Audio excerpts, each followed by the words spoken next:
મંગલમૂર્તિ મહાપ્રભુ શ્રી સહજાનંદ સુખરૂપ ભક્તિ ધર્મ સુત શ્રી હરિ સમરું સદાય અનુપ.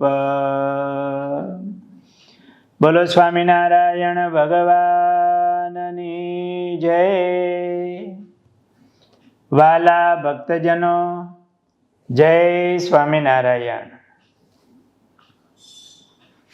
અનંત કોટી બ્રહ્માંડના ધણી પુરુષોત્તમ નારાયણ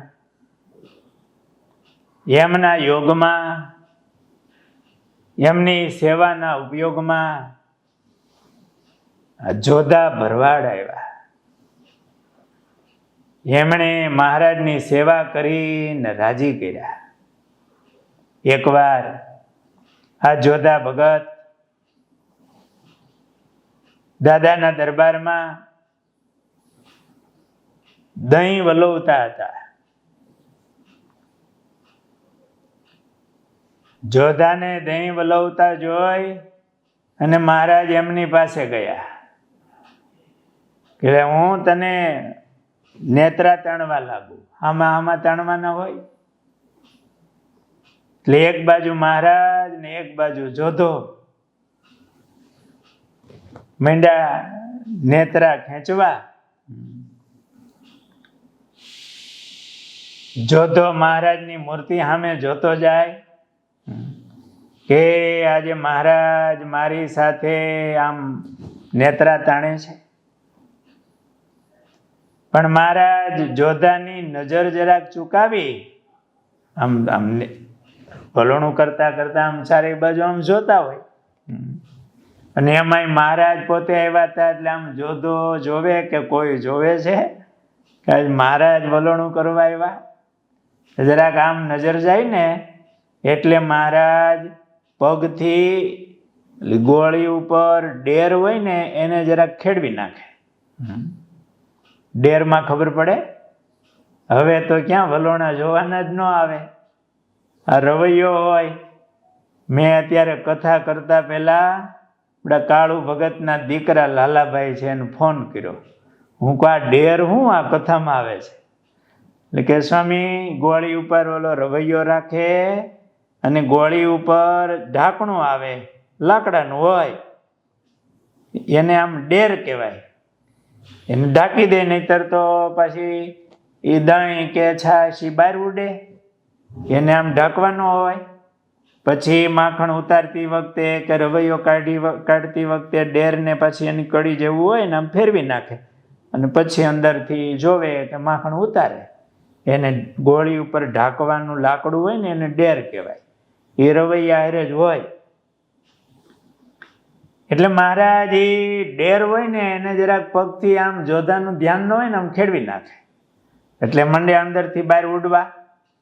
એટલે જોધો આમ જોઈને પછી જરાક રવૈયો ઊભો રાખીને ડેર હરખો કરે. વળી પાછું આમ વલોણું મંડે કરવા મહારાજની હારે. ત્યાં મહારાજ થોડી વાર થાય ને પાછો ડેર ખેડવી નાખે. એટલે 3 વાર આવું થયું. આમ જોધો જોઈ રે પણ ચોથી વાર મહારાજ પછી જોધોય ધ્યાન રાખતો હતો આમ થાય છે કેમ આમ. તો મહારાજ આમ ખેડવવા ગયા ને આમ પગથી, ત્યાં જોધો જોઈ ગયો.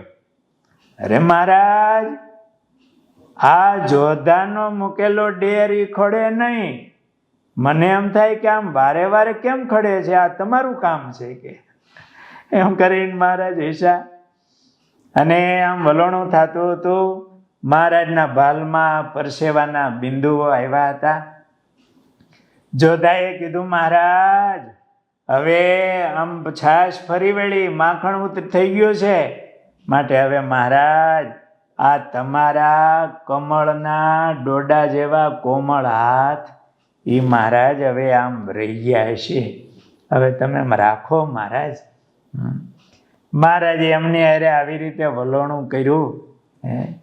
આ કેવા મોટા ભાગ્ય જે પુરુષોત્તમ નારાયણ જેમના સંકલ્પ માત્રથી આ બ્રહ્માંડોની ઉત્પત્તિ, સ્થિતિ અને પ્રલય થાય, જેના સંકલ્પથી આ બધાય બ્રહ્માંડો બધાય ઉડતા ફરે છે, પૃથ્વી વગેરે ફરે છે, એવા સ્વયં પરમાત્મા એ પોતે હાથમાં નેત્રા લઈ અને વલોણું કરે. અને એમાં જોધાની સામે મુક્તાનંદ સ્વામીએ કીર્તનમાં લખ્યું કે સુખની સીમા રે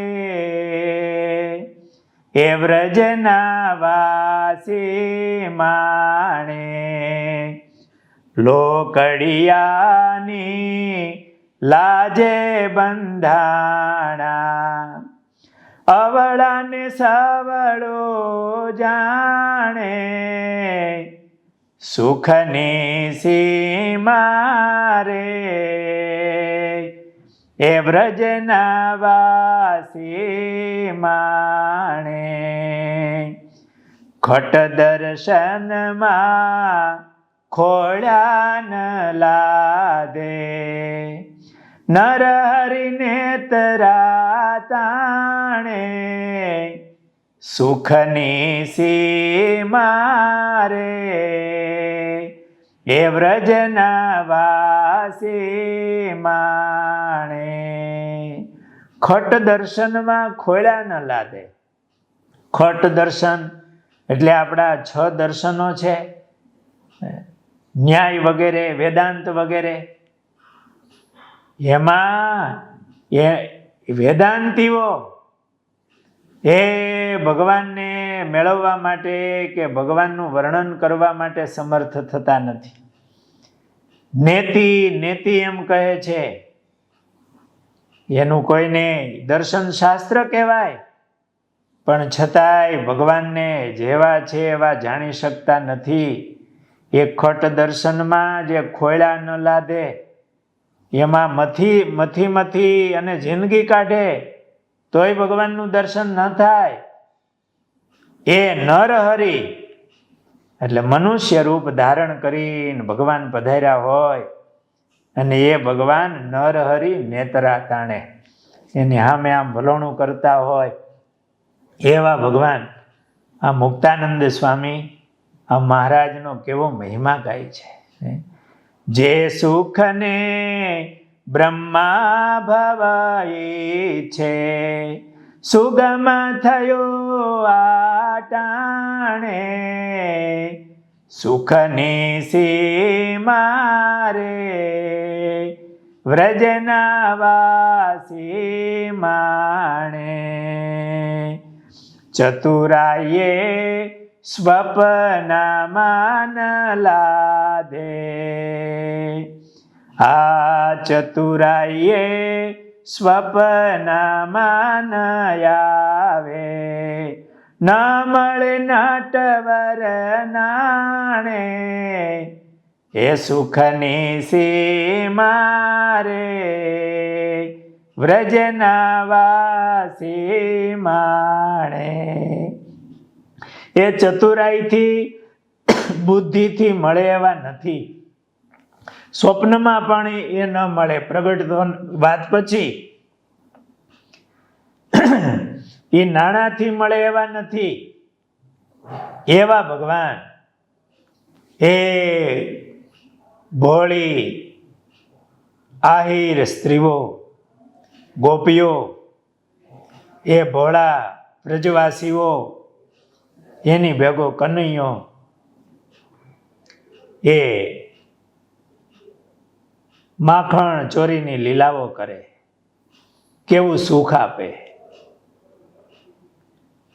આ ભોળા દિલના જોધા ભગત એને ભગવાન લાગ્યા.